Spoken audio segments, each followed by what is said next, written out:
This episode is brought to you by Vital Farms. Isn't it bullshit to have to question where your food comes from? At Vital Farms, you can trace your pasture-raised eggs all the way back to the source, the pasture. On the side of each pasture-raised carton of eggs, you'll find the name of the farm where your eggs were laid. And when you look the farm up on their website, you'll get a peek at all the sunshine, fresh air, and open space the hens enjoy. Learn more and find out where to buy them at vitalfarms.com. Vital Farms, keeping it bullshit-free. This episode is brought to you by Klaviyo, the platform that powers smarter digital relationships. With Klaviyo, you can activate all your customer data in real time, connect seamlessly with your customers across all channels, guide your marketing strategy with AI-powered insights, recommendations, and automated assistance, deliver experiences that feel individually designed at scale, and grow your business faster. Power smarter digital relationships with Klaviyo. Learn more at klaviyo.com/Spotify. That's KLAVIYO.com/Spotify. I'm Jason Palmer, one of the hosts of The Intelligence, The Economist's daily current affairs podcast. The Economist's award-winning shows make sense of what matters, from our special series on China's president to our weekly podcasts on business, technology, and American politics. Our journalists provide fair, in-depth reporting on the events shaping the world. Search for Economist Podcasts Plus and sign up to our free 1-month trial. It's time to say goodbye to hold music and say hello to fast customer support with Service Cloud. With trusted AI and data working together, you can skip long wait times and deliver efficient, personalized service right away, all while keeping support costs low and more customers happy. Reimagine your customer support with the #1 AI CRM for service. Learn what's possible at salesforce.com/products/service. Reboot your credit card with Apple Card, the credit card created by Apple. It gives you unlimited daily cash back that you can now choose to grow in a high-yield savings account that's built right into the Wallet app. Apply for Apple Card now in the Wallet app on iPhone and start growing your daily cash with savings today. Apple Card subject to credit approval. Savings is available to Apple Card owners subject to eligibility requirements. Savings accounts provided by Goldman Sachs Bank USA. Member FDIC. Terms apply.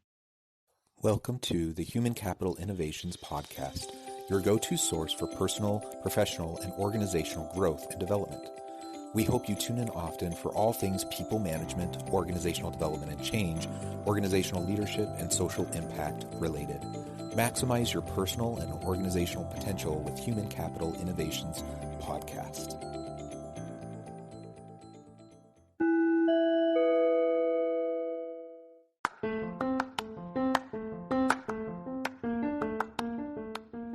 Welcome to the Human Capital Innovations Podcast. In this HCI podcast episode, I talk with Lee Mariano about HR as a business partner.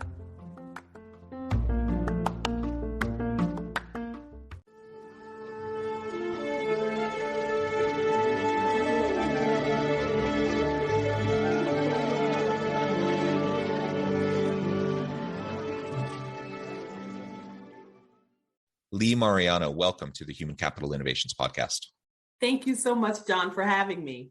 Yeah, it's a pleasure to be with you today. I'm super excited today as we explore HR as business partner. Now, this is something it's a topic not new, probably to many listeners on the podcast. In fact, many listeners probably have HR business partner as part of their job title or part of their responsibilities, or maybe they did in a past role. That's a fairly common thing in this day and age. But we're going to unpack really what that looks like to have HR as a business partner, as a partner in the business to accomplish the goals of the business. And really, there's a lot there. I mean, there's a lot of different things that we can explore. One of the things we're going to zoom in on a little bit is how HR as business partner can help break through the barriers to get more women into leadership roles, because that's an ongoing battle and challenge. And in the midst of this pandemic, some reports have suggested that we've set women's equality in the workplace and in leadership back a whole generation, which is heartbreaking to hear. And so as much as it ever has been. I think it's a really important topic right now to explore and to try to figure out what we can do as HR professionals to try to better support everyone in our organizations, every member of our team, but also particularly for, those marginalized populations or for women in the workplace, to give everyone truly an equal opportunity. As we get started, I wanted to share Lee's bio with everybody. Lee Mariano has over 23 years of experience directing and leading human resource teams within large and small organizations.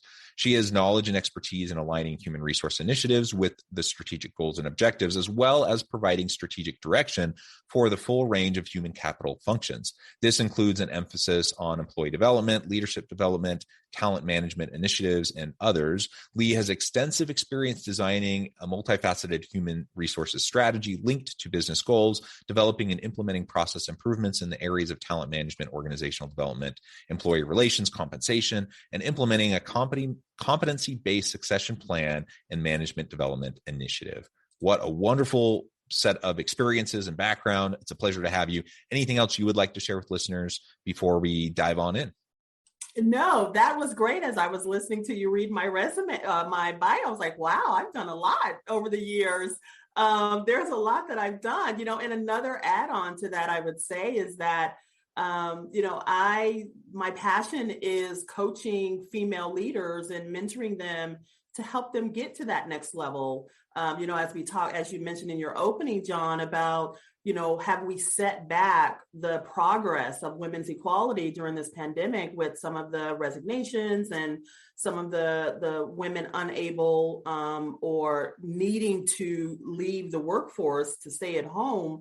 And so that continues to be a passion of mine, is coaching and mentoring women who are moving to that next level to become leaders, and how to keep that strength of that fortitude inside of them to keep going when it seems overwhelming. Yeah, well, that's wonderful. It's very much needed. Thank you so much for making that a focus of your work. And we definitely can explore that and some of the practical things we can do as HR professionals, as organizational leaders, as we go through this conversation today. But before we get there, let's start a little bit more generally, zoom out, and let's talk about HR as a business partner. Now, some of what I shared in your bio, I think actually frames it up quite well. Human resources isn't just, the old personnel management. And, when I was going through school, I don't know, I probably took my first HR class about 20 years ago. And even then it had moved quite a bit beyond, really where it was in the 80s and 90s. But since then it's, the pendulum has continued to swing and, kind of that exponential curve has continued to develop of like, let's get out of just, all of the different components, the managerial and administrative components of HR. Let's get into the transactional HR, the experiential HR, the strategic HR to drive business outcomes. So with that said, like, how else would you frame HR as a business partner? Why is that so important in the modern world of work? Yeah, that's a great question. So as you were talking, the word that kept popping in my head is dress code police and party planner, right? That was the old way of thinking about HR. They were the ones who were considered let's keep a smile on everyone's face people. And over the years, what I've learned and in my experience is that HR, everything we do, everything we touch hits the bottom line of the company, whether it's recruiting the right talent, retaining the right talent, having a strong compensation strategy, having a strong benefits approach and benefit offerings, making sure that we are empowering the managers in order to performance manage their people, right? Everything that we do has an impact, a financial impact on the company. So it's more than just the dress code police, the party planner, the keeping people happy. It's really about embedding HR into the business so that we are no longer viewed as a barrier to success, but we're viewed as a how to get it done. We're going to help you get this done by whatever means necessary. HR we're the ones that are going to help managers and supervisors learn how to lead and effectively manage their people, right? That's exactly it. That's exactly it. Like, we're going to be in there. We're going to be in the meetings. We're going to be having the conversation. We're going to be partnering with you. It's not just HR standing outside looking in. We're in the room and we're having those conversations. And for me, what it really looks, success looks like for me in a business is when the manager picks up the phone and calls me and says, Lee, I have an issue and I need to walk through this with you. I have a personnel issue that I want to get in front of. And I've heard your conversations. I've heard the manager training. I've listened to your words. And I know I need to get you involved now so that I can handle this the right way. It builds trust. It's the back and forth. It's the conversation and the dialogue. And it helps empower the manager so they have the tools and the resources to better manage their team, which then helps them become better leaders. So it's really about, yes, the transactional has to happen. The day-to-day has to happen. But if HR can begin to operate as business people, as operations people embedded in the company, that gives us more influence over the leaders and how they're running the company and interacting with their people. Yeah. And for years, I mean, from the first time I ever taught an HR class at the university, I've always told students that HR it's not like these people who are in HR over in this department. It's this functional area. They do HR, and then we do our management leadership stuff. Like, that's not HR. HR, anyone who manages, supervises, or leads people should be doing HR every day, right? And the problem is most people don't have a clue. They don't know what they don't know. And so they don't realize how ineffective or even potentially damaging they're being to their teams. And it's not because of malicious intent. It's just, they just don't know what they don't know. They're ignorant. We often promote people, to the level of their incompetence. And so they just don't know how to do the job. I think of The Office all the time. And I always tell people Toby is the poster child, the unfortunate poster child of HR. But Michael Scott is also the poster child of the Peter Principle. And like, what commonly happens in organizations when you have a great salesperson who gets promoted to be manager, they don't know anything about how to manage people, and now they're a manager, or a great coder who is now a manager of a team of coders, or talk about anything, any area, right, of expertise. Eventually, if you're successful, you tend to get promoted, and then you find yourself in a new role that requires a completely different skill set than what you did so successfully before. Some people are able to grow and adapt into that. Other people really struggle. And one of the big differences is how much support is there in the organization for this person in their new role. Now, in the show The Office, you have Toby, who's like in the back corner, he's the separate HR person. He's the fun police, right? He's the one saying no. And it's just kind of exactly the caricature of what you were just describing a few minutes ago. That's what Toby in The Office is. And that's how Michael Scott's adversarial relationship with Toby in The Office is portrayed, right? And that's unfortunate. That's not the way it should be at all. And if we're talking about HR's business partner, they're going to be involved in all those conversations. They're going to be involved in helping the Michael Scotts of the world actually learn how to be better managers. And one of that, part of that, when you say, promoted to their level of incompetence, what I found is that promotion, going to that next level, is seen as the end game. It is always viewed as, this is what I'm supposed to do in an organization. If I move up, if I go to that next level, I have no recourse. I can't self-select out and still be successful as an individual contributor. And so I think HR's role in that, and working with the managers and the leadership, is to help create success paths for every person in the company. You don't necessarily have to move up. You can move wide, you can move across, or you can simply stay at your subject matter expertise, right? And I think that is part of the great thing about having HR embedded really truly in the business as a business partner, because we can help frame some of those succession planning approaches. We can frame how we promote people. We can frame what success looks like. Success for me may look very different than how it looks for you. And so we should not be necessarily treated exactly the same.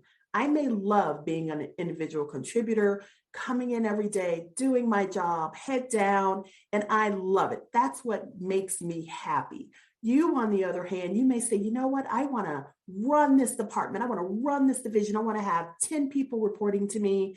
And I want to be, a driver of the business and our success from a sales or operations perspective.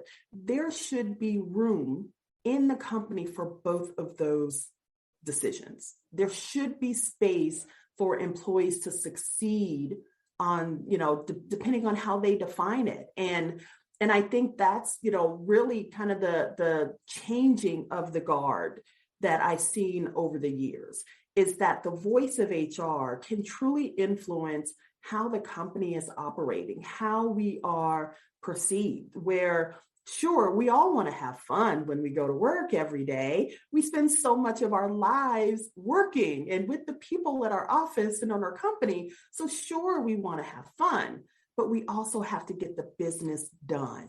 And how do we balance out the two? How do we sometimes have to, walk a very fine line is what I say. And it takes some time to get there. It's not easy, but it can be done.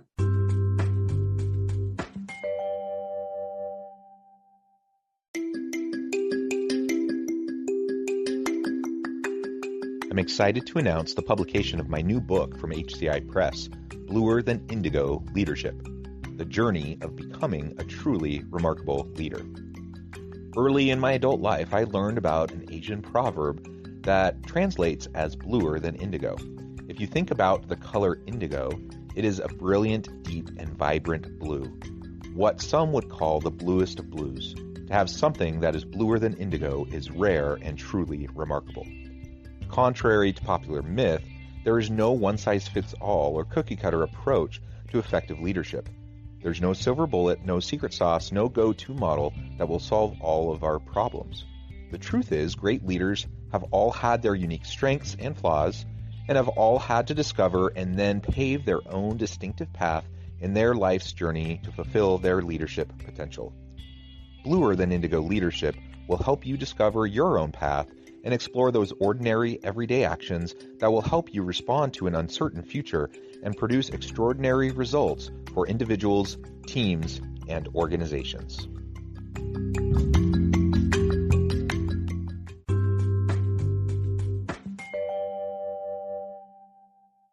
And it's not an either or, right? Like, you can do both. It doesn't need to be this adversarial relationship, but you do need compliance.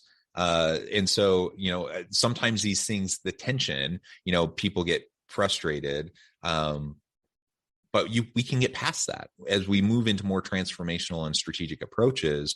Yes, the compliance work needs to happen. Yes, we need documentation. Yes, we need paperwork. Yes, we need, we have systems, processes, procedures, all that stuff. Yes. All that stuff has to happen, but you can still do all those other things, and you can have a business that's high performing, very successful, a great team that's getting stuff done. And you can have a team that genuinely enjoyed each other's company, who has fun with each other. In fact, the two go hand in hand, and you tend to have, when you have both, it tends to be the best possible of all outcomes. And so, absolutely to everything you're saying, yes.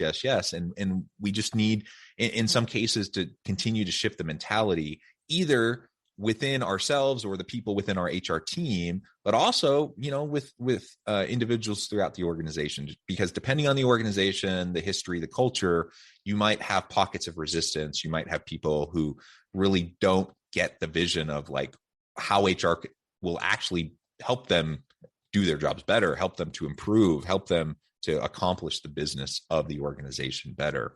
So that's an ongoing battle, I think, an ongoing process. Let's zoom in now. So there's many things we could zoom in on, but because we already talked a little bit about women in leadership, let's zoom in on that as a particular example of like, as HR, as a business partner, how can we go about helping leaders throughout the organization better understand how they can be allies and advocates for females in their team, within their workspace, so that there are more opportunities and truly equality and equal opportunity for females, males alike, and really, I suppose, any other diverse population? Yeah, that's a great question. And so what I've done in the past is, and it really aligns with the succession planning that I've done from a strategic perspective, and also internally, within the organization, mentoring and coaching and giving opportunities, is I set up scenarios where it's not just the leader of the organization that is front and center, but I work with the next level managers in order to identify the very strong, high performing people, male, female, whatever, so on and so forth, that can then be presenting ideas, that can give updates to the company. So one, it gives them visibility to not only the leadership of the company, but other employees, so they can be identified as a subject matter expert in their industry. It's a rotational assignment. So not one person is always the one who's giving the presentation. So if you have 5 top performers in your organization or in your team, then all 5 of those should have the ability to provide an update or a debrief and get visibility in front of the leadership team, because it gives them equal footing. Right. And then also, as we work on special projects within the organization, taking the person out of it and look at the skills that they bring. Whether someone has maybe it's a language skill, or maybe they have a hard to find technical skill. A lot of my experience in HR has been in companies that focus on technology.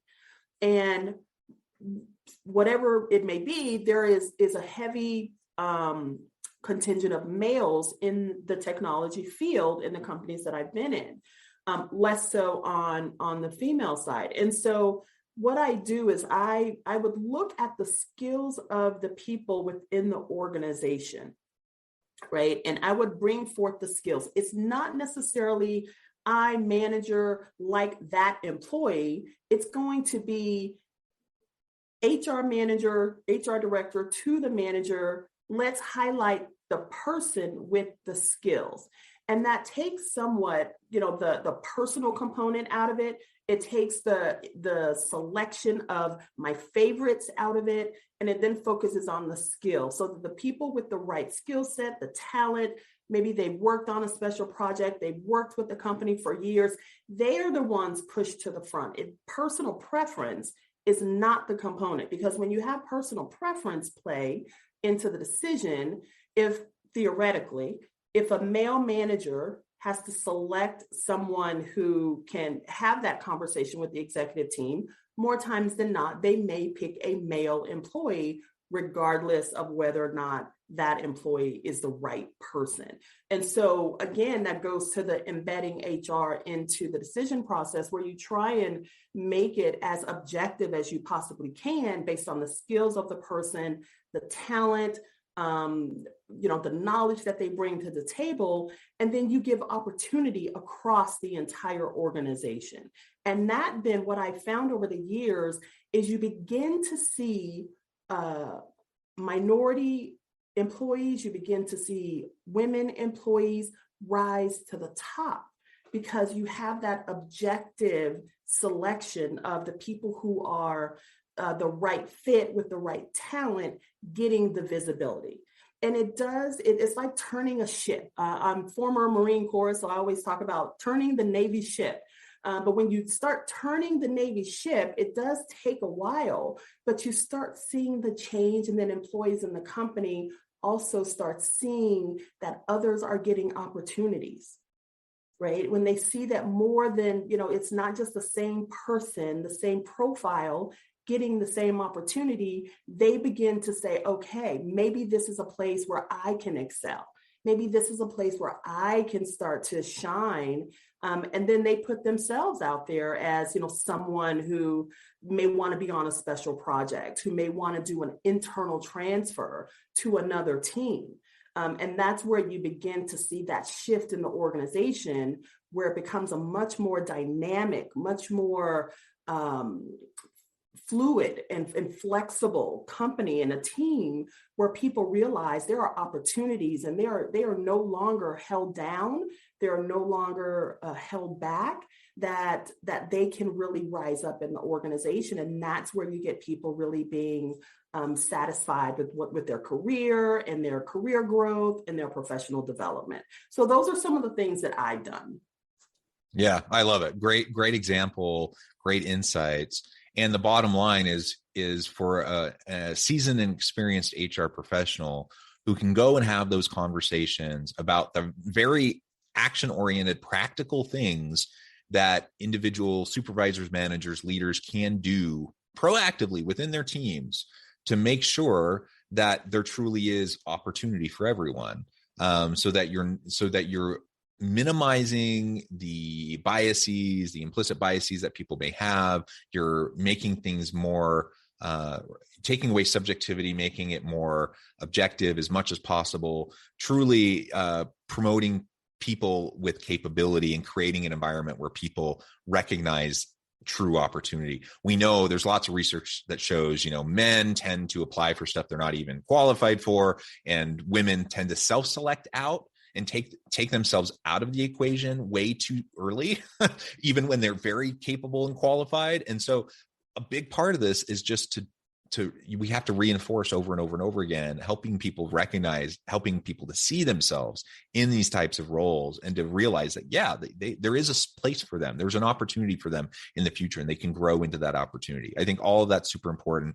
All of this, these are the things that HR business partners can and should be helping the organization to do better.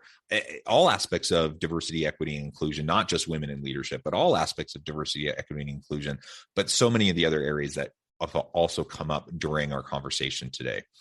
Well, Lee, it has been a pleasure. I note the time. I'm going to have to let you go in a few minutes here. But before we close, I wanted to give you a chance to share with listeners how they can connect with you, find out more about your work, and then give us a final word on the topic for today. Absolutely. So I would love to hear from anyone who would like to continue the conversation. I, of course, can be reached on LinkedIn. Just look up my name, Lee Mariano, and I am right there front and center. I also offer coaching and mentoring, confidence coaching, leadership coaching, and also communication and public speaking to women and men who are looking to level up their skills. And I can be reached on my website at alexadomcoach.com. And you can reach out to me there and see my offerings. But of course, I'm right on LinkedIn, and that is one of the easiest ways to reach me. And you can send me a chat, and I can definitely continue that conversation. And I would say, kind of to close out, this conversation is important. I have been, as you said in my bio, I've been in HR for, 23 years now, going on 24. And there is the perception of HR that we must actively work to change on a regular basis. The definition of what HR is today is not what it was 20 years ago. And we as HR professionals must evolve and change as well. We're no longer allowed. I think that's where we sometimes fall down. We're no longer allowed to sit back and simply be observers to the business running without us and then stepping in when there's a fire. We must change and evolve and be right there next to the business leaders, the managers, the operations, working with them so that we don't get to the point where a fire is happening. Or once the smoke starts, the manager is already equipped with the knowledge that you've given them and you've helped them with, so they know how to get in front of it. So being a casual observer to the business is not going to serve us well in the future. We absolutely must be strategic business partners to the leadership, to the business in order to help the business succeed. Amen. Well said. I completely agree. Lee, it has been a real pleasure talking with you today. I encourage listeners to reach out, get connected, find out more about what Lee can do to help you. And as always, I hope everyone can stay healthy and safe, that you can find meaning and purpose at work each and every day. And I hope you all have a great week.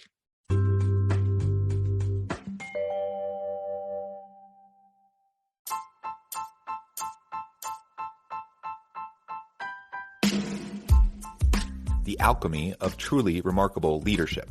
Ordinary, everyday actions that produce extraordinary results.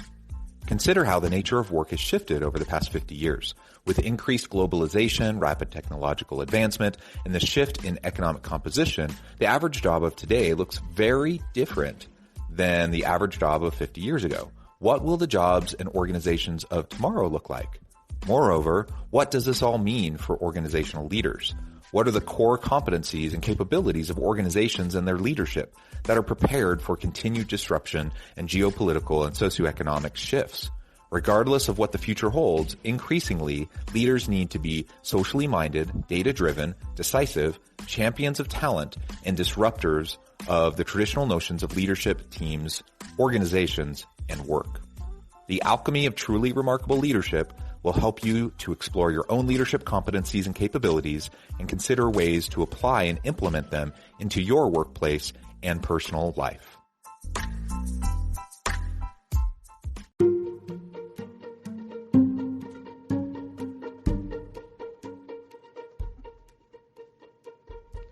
Check out Human Capital Innovations magazine, Human Capital Leadership.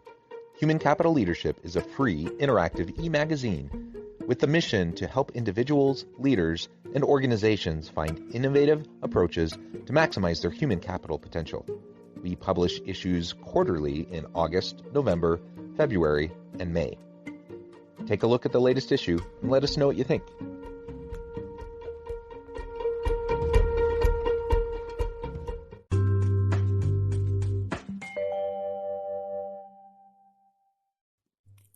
Thanks again for joining us for this episode of the Human Capital Innovations Podcast. I hope you stay healthy and safe and that you have a great week.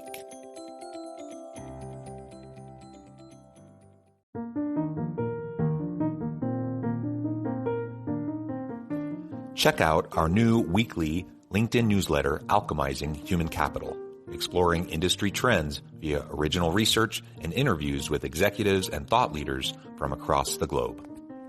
We look forward to having you join us.